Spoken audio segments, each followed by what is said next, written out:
Hello बच्चों, कैसे हैं आप सभी लोग। देखिए, 12th क्लास की केमिस्ट्री का हमारा पहला चैप्टर चल रहा है सॉलिड स्टेट। और अभी तक हम सॉलिड्स के बारे में काफी चीजें पढ़ चुके हैं, जैसे कि सॉलिड्स की क्या क्या प्रॉपर्टीज होती है, कितने टाइप्स के होते हैं, कैसे वो बने होते हैं।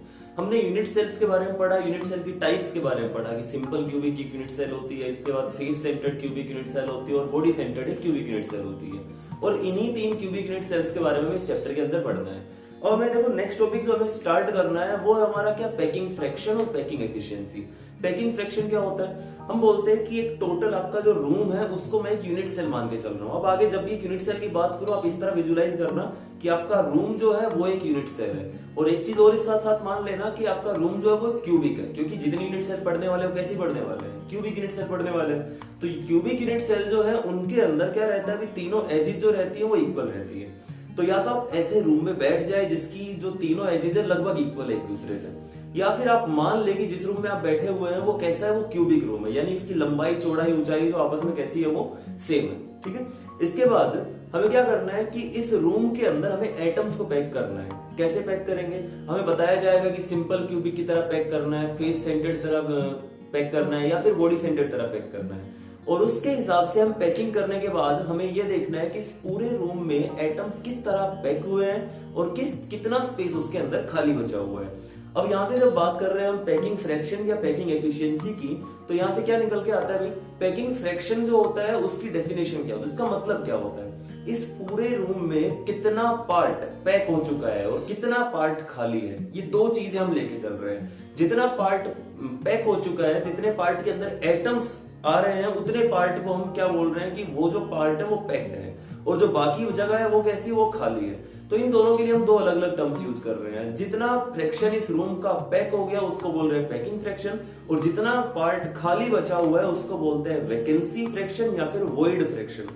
तो दो चीजें मैं यहाँ पे लेके चल रहा हूं। पहला बोल रहा हूं क्या, पैकिंग फ्रैक्शन, पैकिंग फ्रैक्शन, और दूसरा मैं लेके चल रहा हूं क्या, वॉइड फ्रैक्शन। वॉइड का मतलब क्या होता है, वॉइड का मतलब होता है खाली जगह, VOID, वॉइड का मतलब खाली जगह। तो अब अगर पूछा जाए कि इस पूरे रूम का कितना पार्ट पैक हो चुका है, अगर मैं बोलता हूं कि इस रूम का आधा पार्ट पैक हो चुका है, तो इसका फ्रैक्शन कितना हुआ, 1/2। अगर बोलता हूं कि 1/4 इसका फ्रैक्शन जो है वो क्या हुआ है भाई, पैक हो चुका है, तो पैकिंग फ्रैक्शन 1/4 हुआ है। कैसे आता है ये, मैं बोलता हूं कि टोटल वॉल्यूम इस रूम की आप कैलकुलेट कर लो, और टोटल वॉल्यूम उस जगह की कैलकुलेट कर लो जहां पर एटम्स क्या हो रहे हैं, ऑक्यूपाई हो रहे हैं, जहां पे एटम्स क्या हो रखे हैं, पैक हो रखे हैं। और उस पैक्ड जगह को, उस पैक्ड वॉल्यूम को डिवाइड करते हैं अगर टोटल वॉल्यूम से, तो एक फ्रैक्शन आ जाएगा। तो यहीं से मैं फॉर्मूला लिख देता हूं, पैकिंग फ्रैक्शन का फॉर्मूला क्या होगा भाई, यहां पे लिख देता हूं, वॉल्यूम ऑक्यूपाइड बाय एटम्स।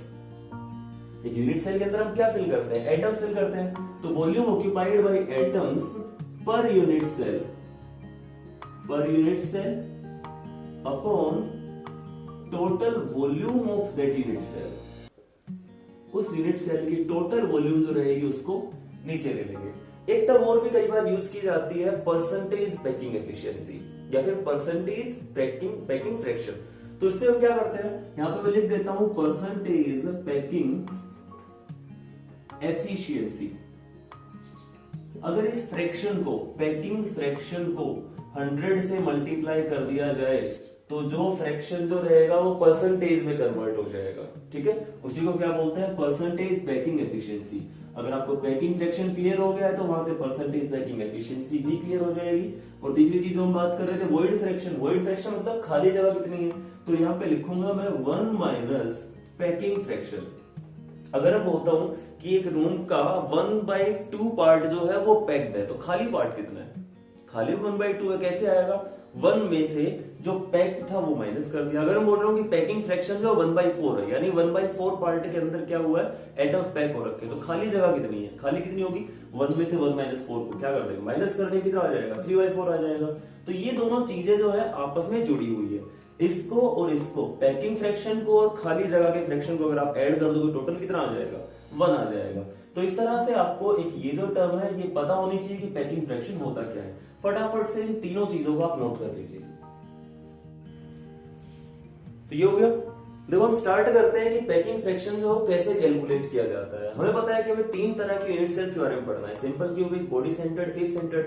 अब इन तीनों के अंदर अलग अलग तरह का एटम्स का अरेंजमेंट होता है। इसका मतलब क्या हुआ, तीनों के अंदर पैकिंग एफिशिएंसी या फिर पैकिंग फ्रैक्शन भी अलग अलग मिलेगा। ठीक है, तो हम स्टार्ट करते हैं। सबसे पहले जो सिंपल क्यूबिक रहती है उसके अंदर पैकिंग एफिशिएंसी हम कैलकुलेट करने की कोशिश करते हैं, पैकिंग फ्रैक्शन कैलकुलेट करने की कोशिश करते हैं। यहाँ पे लिख रहा हूं packing fraction PF in simple cubic unit cell. I hope ये जो एब्रिविएशन यूज कर रहे हैं उनमें कोई दिक्कत नहीं होगी। Packing fraction in simple cubic unit cell कैसे कैलकुलेट करेंगे, तो सबसे पहले हम ये देख लेते हैं कि भाई एटम्स किस तरह पैक है, तभी हमें पता चलेगा कि कितनी जगह खाली और कितनी जगह भरी हुई है इनके अंदर। एक जब हम सिंपल क्यूबिक यूनिट सेल बनाते हैं तो किस तरह बनाते हैं, तो आप एक क्यूब ड्रॉ करते हो, आपका रूम जो है उससे कंपेयर करके चलना है इस चीज को। तो आपने एक क्यूब ड्रॉ कर लिया और इसके बाद इसके एटम्स जो है उनका अरेंजमेंट दिखा दिया। एटम्स कहां पे अरेंज होंगे भाई, इसके अंदर एटम्स अरेंज होंगे यहां पर, कहां पे, कॉर्नर्स के ऊपर, खाली कॉर्नर्स के ऊपर एटम्स अरेंज होंगे। तो हम बोले क्या बन गया, एक सिंपल क्यूबिक यूनिट सेल बन गई। अब एक्चुअल में एटम जो होते इतने दूर दूर नहीं होते, हमने बताया था आपको किस तरह से अरेंज रहते हैं, ये एक दूसरे से बिल्कुल क्लोजली पैक होके चिपक के रहते हैं, है ना। तो मैं क्या करता हूं, एक बार एटम्स को इस तरह बनाने की कोशिश करता हूं। इसको रूम से कंपेयर कर पा रहे हो, रूम के जो 8 कॉर्नर है, 4 ऊपर और 4 नीचे, वहां पर एटम रखे हुए हैं। ये 4 ऊपर वाले कॉर्नर हो गए, 4 नीचे वाले कॉर्नर हो गए, यहाँ पे एटम्स रखे हुए हैं। ठीक है, इसके बाद मैं क्या बोल रहा हूं कि अगर हमें एक्चुअल में देखना हो कि एटम्स किस तरह अरेंज होते हैं, तो हमने आपको बताया था कि अगर मैं क्या करता हूं, 4 टेनिस बॉल्स लेता हूं और उनको एक दूसरे के साथ इस तरह सटा के, एक साइज की टेनिस बॉल्स लेनी है और इनको एक दूसरे से सटा के इस तरह से आपने क्या कर लिया, अरेंज कर लिया। ठीक है, फिर दोबारा दूसरी एक बार और मैं 4 बॉल्स लेता हूं और उनको भी इसी तरह से अरेंज कर लिया, उसी साइज की हैं ये भी लगभग, और इनको अरेंज कर लिया। ठीक है, अब मैं क्या करता हूं, इन चारों बॉल्स के सेट को जो आपस में जुड़ी हुई है इनको उठाता हूं, बाहर उठाता हूं और इसके ऊपर रख देता हूं। इसके क्या कर देता हूं, ऊपर रख देता हूं। तो इनके इन 8 बॉल्स के सेंटर्स को मिलाकर इस तरह से एक क्यूब बन जाएगा। क्या बन जाएगा, एक क्यूब बन जाएगा। और इस तरह से जो स्ट्रक्चर बनेगा उसको हम क्या किससे कंपेयर कर सकते हैं, सिंपल क्यूबिक यूनिट सेल से। मतलब आपको मान के चलना है कि आपके सामने जो दीवार है उसके चारों कॉर्नर्स के ऊपर 4 एटम रखे हुए हैं और इतने बड़े बड़े एटम है कि दूसरे को टच कर रहे हैं। ठीक है, तो जो सेंटर होगा वहां पे तो उस एटम का सेंटर हो जाएगा और बिल्कुल इस जो हमारी जो दीवार के सारे में जो एज है, जो एक लंबाई या चौड़ाई जो भी आप लेके चल रहे हैं, ऊंचाई है, उसके बीच तक उस एटम की बाउंड्री जा रही है। ऊपर वाले एटम की बाउंड्री भी बिल्कुल बीच तक आ रही होगी। इतनी चीज क्लियर है। अब हम क्या बोल रहे हैं कि जब एक क्यूब बन रहा है तो क्यूब के अंदर क्या रहता है भाई, तीनों साइड इक्वल रहती है, a is equal to B is equal to C. तो मैं तीनों साइड्स को a लेके चल सकता हूं। मैं इस लेंथ को a लेके चल रहा हूं, किस लेंथ को, ये जो सेंटर्स के बीच की है, इसको मैं एक एज बोल सकता हूं और इस लेंथ को क्या बोल देंगे, एज लेंथ। तो यहां से मैं कंसिडर कर लेता हूं कि एज लेंथ जो है वो कितनी होगी, एज लेंथ वो कितनी होगी, उसको मैं a लेके चल रहा हूं। तो जब भी क्यूब की बात होगी तो हमेशा आपको क्या मान के चलना है कि एज लेंथ जो होगी वो कितनी होगी, a होगी। एक और चीज हमें क्या करना है, पैकिंग फ्रैक्शन निकालना है। फॉर्मूला क्या बताया था, एटम्स की वॉल्यूम ऊपर रखो, नीचे उस पूरी यूनिट सेल की वॉल्यूम रखो। तो अगर इस क्यूब की, इस यूनिट सेल की लेंथ पता चल जाए a है, तो वॉल्यूम कितनी हो जाएगी इसकी, वॉल्यूम ऑफ यूनिट सेल कितनी हो जाएगी, ये क्यूब है, क्यूब की वॉल्यूम क्या होती है, a क्यूब। तो एक चीज तो हमें पता चल गई कि वॉल्यूम ऑफ यूनिट सेल कितनी है भाई, a क्यूब है। दूसरी चीज हमें क्या करना है, ऊपर एटम्स की वॉल्यूम रखनी है। एटम्स किस तरह की शेप में है, स्फेरिकल शेप के अंदर है। तो यहां पे मैं लिख लेता हूं कि वॉल्यूम ऑफ 1 एटम, एक एटम की वॉल्यूम कितनी होती है, फॉर्मूला क्या होगा उसका, 4/3 पाई आर क्यूब। इस फॉर्मूले से हम निकाल सकते हैं। यहाँ पे आर क्या होगा, एक स्फीयर की रेडियस होती है। यहाँ पे स्फीयर क्या है, हमारे एटम्स है। तो यहाँ पे ये जो हमारे पास जो एटम्स थे इनकी रेडियस को मैं आर लिख सकता हूं, ऐसा कर सकते हैं। और सारे एटम्स जो वो एक जैसे, हमने बोला था कि जो हम बोल्स लेके चल रहे हैं उनका सेम साइज है, मतलब सबकी रेडियस क्या रहेगी, आर ही रहेगी। इधर भी आर है, इसकी रेडियस भी आर है, इसकी भी आर है और इसकी भी आर है। कितनी चीज क्लियर होगी। अब हम बोल रहे हैं कि हमें क्या करना है, पैकिंग फ्रैक्शन निकालना है। पैकिंग फ्रैक्शन का फॉर्मूला क्या बताया था, volume occupied by atoms upon volume occupied by total unit cell. तो ऊपर तो हम रखते हैं एटम्स की वॉल्यूम। अगर एक सिंपल क्यूबिक यूनिट सेल है उसके अंदर कितने एटम्स होते हैं? एक एटम होता है, एक एटम रहेगा और उसकी वॉल्यूम कितनी रहेगी? 4/3 pi are cube, 4/3 pi are cube. Total नीचे क्या लिखेंगे? नीचे लिखते हैं हम टोटल यूनिट सेल की वॉल्यूम, तो वो कितनी होगी? वो होगी ए क्यूब। इस तरह से एक रिलेशन हमारे पास आ जाएगा। लेकिन सर इससे तो पता ही नहीं चल रहा कि कितना परसेंट पार्ट ऑक्यूपाई है, कितना परसेंट नहीं है। तो उसके लिए हम क्या करते हैं, ऊपर आर आया हुआ है, नीचे ए आया हुआ है। अगर ये दोनों आर हो या अगर ये दोनों ए हो तो कैंसिल आउट हो सकते हैं, बाकी को हम क्या कर रहे हैं, कैलकुलेट कर लेंगे। ये कर सकते हैं। तो हम क्या बोल रहे हैं कि आप आर और ए के बीच का रिलेशन निकाल लेते हैं। यहां पर देखना भाई, ये पूरी लेंथ जो है ये कितनी है? ये पूरी लेंथ है ए, ठीक है। और साथ साथ मैं ऐसे ही लिख सकता हूं ये पूरी length are plus are, 2r भी है, इस तरह है। तो यहां पे मैं लिख लेता हूं कि जो रिलेशन है, relation between edge length and radius, क्या हो जाएगा? इनके बीच में क्या रिलेशन है? वो रिलेशन है a is equal to 2r। इस तरह लिख सकते हैं, ये जो पूरी एज लेंथ है ये इन 2r के इक्वल है।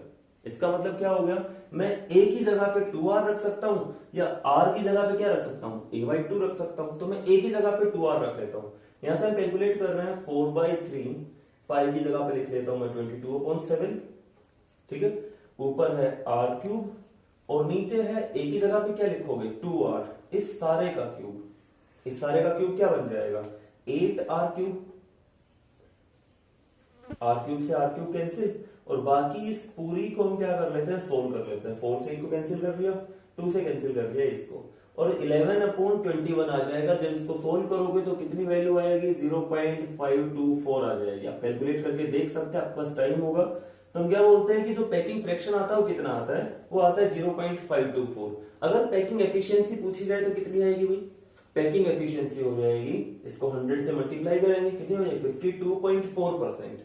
इसका मतलब एक जब सिंपल क्यूबिक यूनिट सेल बनती है तो टोटल यूनिट सेल में से ऑलमोस्ट 52% पार्ट जो रहता है वो एटम्स कवर करते हैं, और वॉइड की एफिशिएंसी कितनी रहेगी, वो रहेगी ऑलमोस्ट 48% के आसपास।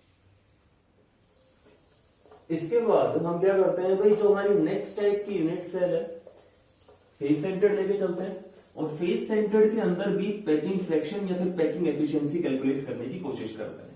तो यहां से हमें देखो एक को कैलकुलेट करने के बाद इतना तो आइडिया हो गया है कि हमें क्या क्या चीजें चाहिएगी। एक तो हमें चाहिए कि टोटल वॉल्यूम चाहिएगी किसकी, एक यूनिट सेल की। यहां पे मैं लिख देता हूं face centred cubic, FCC unit cell. इसके अंदर पैकिंग फ्रैक्शन आपको कैलकुलेट करना है। अभी मैं क्या बोल रहा हूं, हमें क्या क्या चाहिएगा। जो पैकिंग फ्रैक्शन का फॉर्मूला होता है वो होता है volume occupied by the atoms, और नीचे लिखते हैं total volume of the unit cell. तो ऊपर जो हम लिख रहे हैं उसके अंदर क्या आया था, जो एटम्स की वॉल्यूम होगी वो कैसे निकालेंगे। एटम्स होते हैं स्फेरिकल होते हैं, यानी 4/3 पाई आर क्यूब से उसकी वॉल्यूम निकल जाएगी। नीचे रखेंगे ए क्यूब, और इसके साथ साथ ये तो एक एटम की वॉल्यूम है। अब फेस सेंटर्ड के अंदर कितने एटम्स रहते हैं, वो अलग रहते हैं, बॉडी सेंटर्ड के अंदर अलग रहते हैं। तो यहां पे मैं जेड लिख लेता हूं, और याद रखना है जेड क्या है, यहां पे number of atoms per unit cell. Z क्या है यहां पे, Z हो जाएगा number of atoms per unit cell, ठीक है। अब इस चीज के इस फॉर्मूले से हमें क्या करना है, फेस सेंटर्ड क्यूबिक के अंदर क्या निकालना है, पैकिंग फ्रैक्शन निकालना है। बाकी सारी चीजें हो जाएंगी। हमें पता है Z की वैल्यू FCC के अंदर कितनी रहती है, कितने एटम होते हैं यूनिट सेल के अंदर, 4 होते हैं। इसके बाद ये 4/3 पाई आर क्यूब है, ये ए क्यूब है। अब आर और ए के बीच का अगर रिलेशन पता चल जाए तो कैलकुलेशन हो जाएगी। तो हम क्या करते हैं, फेस सेंटर जो रहता है उसका हम क्या करते हैं, एक स्ट्रक्चर बना लेते हैं फटाफट से। जब भी आपको कोई डेरिवेशन करके दिखाना हो स्ट्रक्चर जरूर बनाना है। और इस तरह से ये सामने वाला फेस बना दिया मैंने, ये पीछे वाला फेस बन जाएगा और साइड वाले फेस बन जाएंगे, ठीक है। अब इस पूरे के अंदर आपको क्या करना है, पीछे वाले फेस दिखाने की जरूरत नहीं है। हम एक फेस को देख लेंगे, बाकी सारे फेस भी वैसे ही तो दिखाई देंगे। अगर मैं बात करता हूं कि एटम्स कहां कहां पे अरेंज है, तो एटम्स अरेंज है एक तो फेस सेंटर के ऊपर, इस तरह से एक यहां पे होगा, एक ऊपर होगा, एक नीचे होगा, एक लेफ्ट के अंदर होगा, एक पीछे होगा। इस तरह हो जाएंगे 6 फेस सेंटर्स के ऊपर। और साथ साथ एटम्स प्रेजेंट है, मैं इसको थोड़ा बड़ा बना लेता हूं,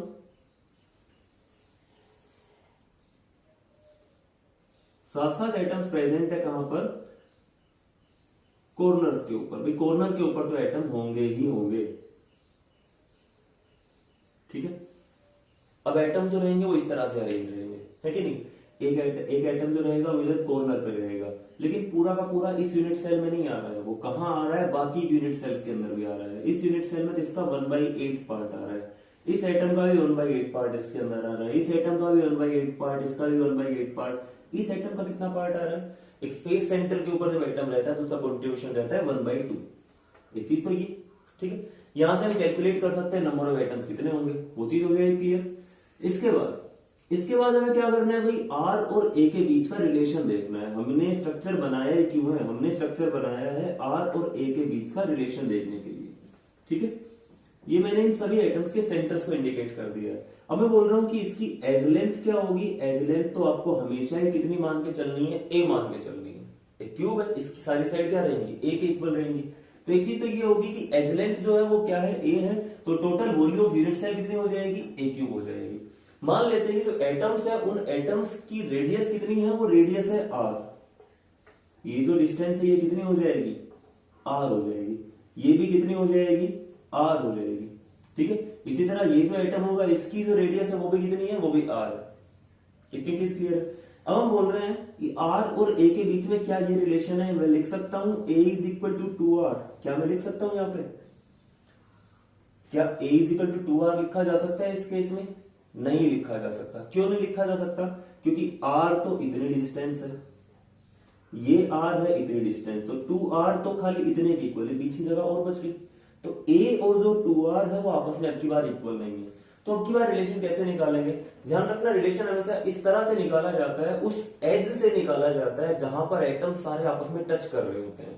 तो ऐसी कोई एज नहीं है जहां पर क्या हो रहे सारे एटम टच कर रहे हो, लेकिन ऐसा एक डायगोनल है जहां पर सारे एटम आपस में टच कर रहे हैं। देखो तो ये जो डायगोनल है, इस डायगोनल के अंदर क्या हो रहा है, सारे के सारे एटम आपस में टच हो रहे हैं। तो यहां से हम ए और आर का रिलेशन निकालेंगे।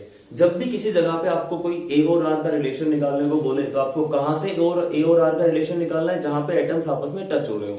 जैसे पिछले वाले के अंदर हमने क्या किया, इस एज से ही ए और आर का रिलेशन निकाल लिया, क्योंकि इस एज के ऊपर दोनों एटम आपस में टच हो रहे थे। लेकिन अब की बार नहीं है, अब की बार इनके बीच में एक ये एटम फंसा हुआ है, तो ये थोड़े थोड़े दूर हो गए, ठीक है।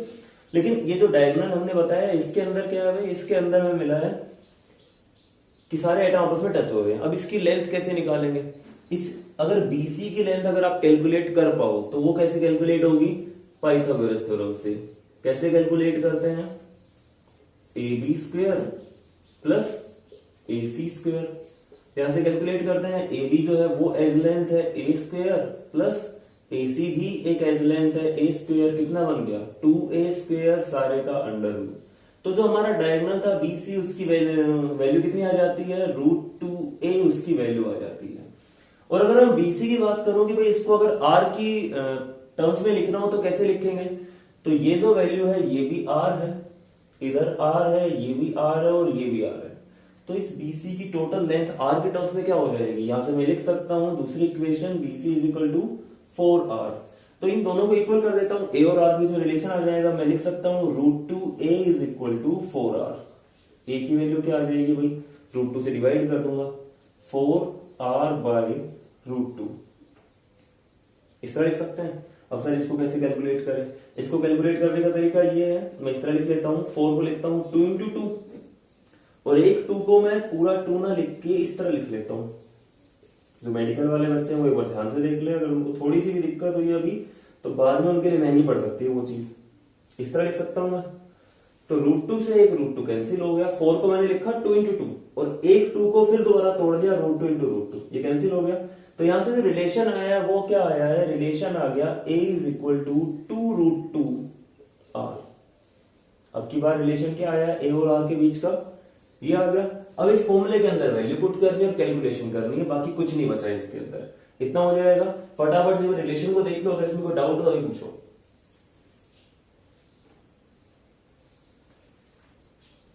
इसको हटा रहा हूं मैं। अगर इसमें कोई डाउट हो तो आप कमेंट बॉक्स में लिख सकते हैं। इसके बाद हम क्या करते हैं, पैकिंग एफिशिएंसी आपको कैलकुलेट करनी है। तो कैसे कैलकुलेट करेंगे पैकिंग एफिशिएंसी? तो उसके लिए फॉर्मूला दे रखा है। जेड की वैल्यू यहाँ पे 4 है। जेड की वैल्यू क्या है यहाँ पे? 4 कैसे आई कि फेस सेंटर के अंदर 3 आइटम तो टोटल मिलते हैं फेस सेंटर्स पे, एक मिलता है कॉर्नर्स पे। ये हो गया 4/3 पाई आर क्यूब। पाई की वैल्यू लिख ली 22/7 और ऊपर लिख लिया आर क्यूब। और एक ही जगह क्या लिखेंगे? 2√2 आर, 2√2 आर, इस सारे का क्यूब। अब इसको सोल्व करो। इसको सोल्व करना है, इसको मैं फिर दोबारा लिख रहा हूं, 4 × 4/3 पाई 22/7 आर क्यूब।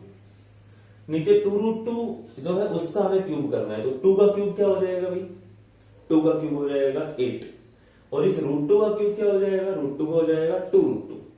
√2 × √2 × √2 इस तरह लिख सकते हैं। इनसे बन गया 2√2। ठीक है। तो यहां से जो ओवरऑल बनेगा इसका क्यूब आप साइड में करके देख लेना, आ जाएगा कितना? 16√2 आर क्यूब। आर क्यूब से आर क्यूब कैंसिल, ये 16 कैंसिल हो गया। और इसके बाद बाकी जो बचा हुआ है उसको सोल्व करना है। इसको सोल्व करेंगे तो इसको सोल्व करने के बाद जो वैल्यू आएगी वो कितनी आएगी? 0.7406 इस तरह कुछ वैल्यू आ जाएगी। इस आपको कैलकुलेट करके देख सकते हैं। तो इस तरह से पैकिंग फ्रैक्शन जो था वो कितना आ गया? पैकिंग फ्रैक्शन आ जाएगा 0.74। अगर आप इतना करके दिखा देते हैं कोई दिक्कत नहीं है, सही है। इसके बाद अगर पूछता है कि पैकिंग एफिशिएंसी कितनी होगी, परसेंटेज पैकिंग एफिशिएंसी कितनी होगी, तो परसेंटेज पैकिंग एफिशिएंसी कितनी हो जाएगी? इसको 100 से मल्टीप्लाई करेंगे, वो आ जाएगी 74.06%। इतना परसेंट स्पेस जो है पूरी यूनिट सेल का वो किसने ऑक्यूपाई कर रखा है? वो एटम्स से घिरा हुआ है। ठीक है। तो फटाफट से इसको नोट करो। और पैकिंग एफिशिएंसी आपको कैलकुलेट करनी आनी चाहिए एफसीसी या फिर face centred cubic unit cell के अंदर। ठीक है, करो जल्दी इसको नोट।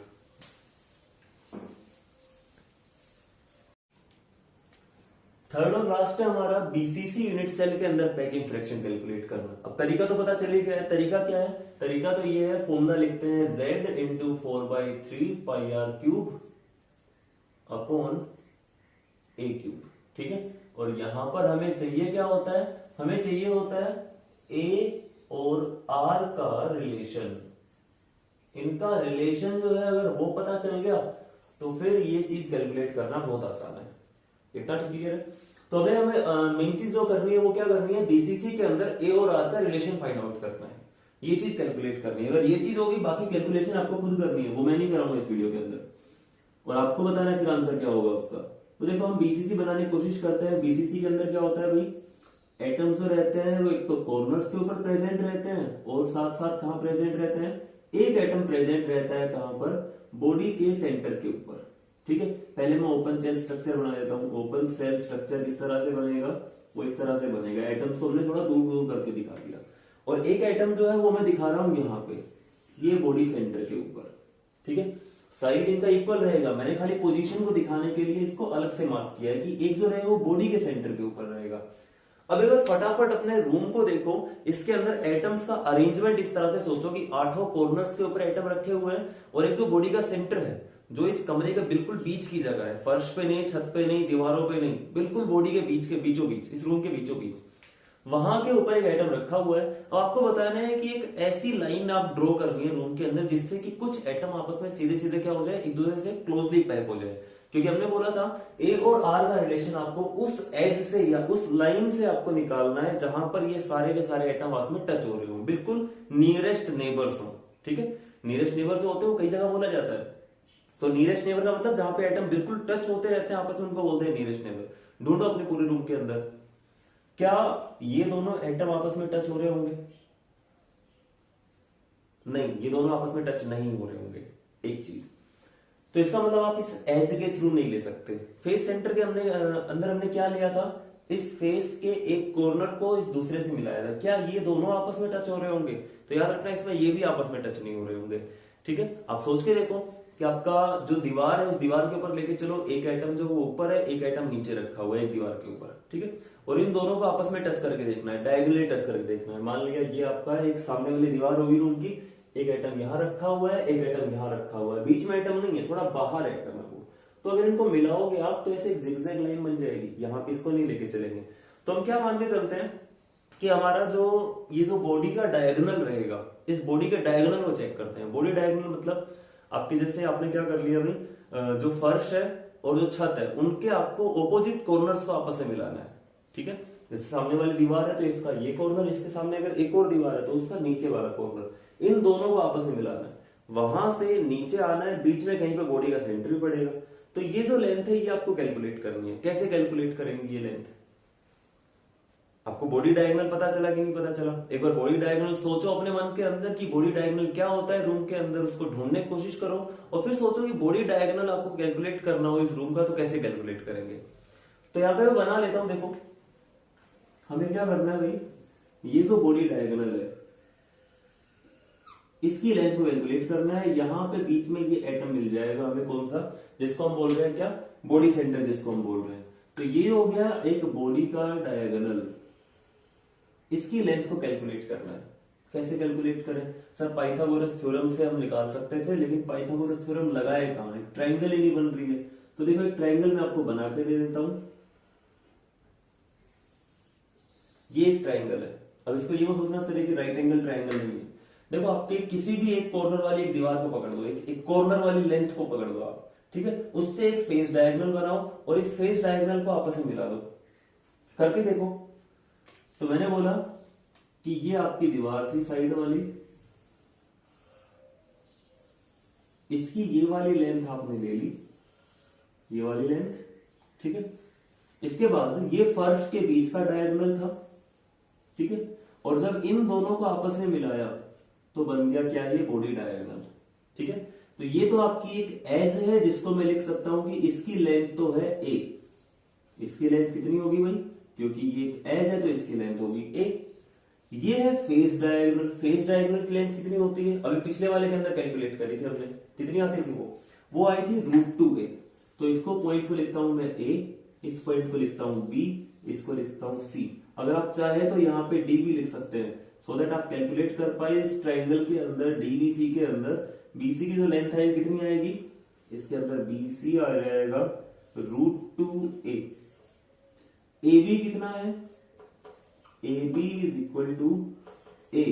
तो अब ए सी कैलकुलेट करके बताना है, यहां से ए सी कितना हो जाएगा अभी, ए सी कैलकुलेट कर लो कितना होगा।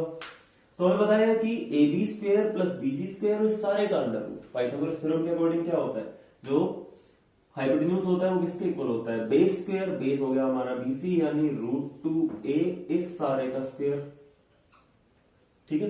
दूसरा बेस का स्क्वायर, परपेंडिकुलर स्क्वायर, परपेंडिकुलर क्या है, ए बी है, इसका स्क्वायर करो, ए बी की लेंथ है कितनी ए, इसका स्क्वायर और इस सारे का अंडर रूट, कैलकुलेट हो जाएगा। तो देखो स्क्वायर करके देखो, स्क्वायर करने से यहां पे आता है ये बन जाएगा क्या, 2a square plus a square और इस सारे का अंडर रूट।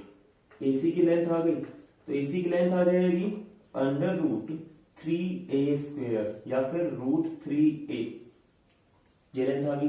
अगर ये चीज किसी क्लियर नहीं हुई तो दोबारा से एक बार इस पार्ट को दोबारा से देख लेना कि एसी की लेंथ जो आई है वो कहां से आई है। एसी क्या है, बॉडी डायगोनल, उसको निकालने के लिए हमने एक एज और एक फेस डायगोनल का यूज किया है और यहां से एसी की लेंथ जो आती है कितनी आती है, √3a आती है। अब क्या मैं लिख सकता हूं कि AC जो है वो 4r के इक्वल होगा या नहीं होगा, देख लेते हैं। यहां पे एक एटम है, उसकी रेडियस यहां तक आएगी, उसके बाद एक एटम बीच में रखा हुआ है यहाँ पे बॉडी सेंटर वाला, उसके अंदर ये उसका सेंटर हो जाएगा, तो R इधर और ये R इधर। इसके बाद इसका जो ये जो एक एटम होगा उस कॉर्नर पे, इसकी भी रेडियस यहाँ पे होगी। तो मैं लिख सकता हूं कि AC is equal to 4r, और ये दो इक्वेशन आ गई, इन दोनों को कंपेयर करो। इन दोनों को कंपेयर करने से मैं लिख सकता हूं जो रिलेशन आया है a और r का, वो क्या रिलेशन आया है, a और r का रिलेशन आया है 4r is equal to √3a, ये आया है। AC की लेंथ √3a है और AC की लेंथ कितनी है, 4r। तो यहां से a की वैल्यू आ जाएगी 4r बाय √3।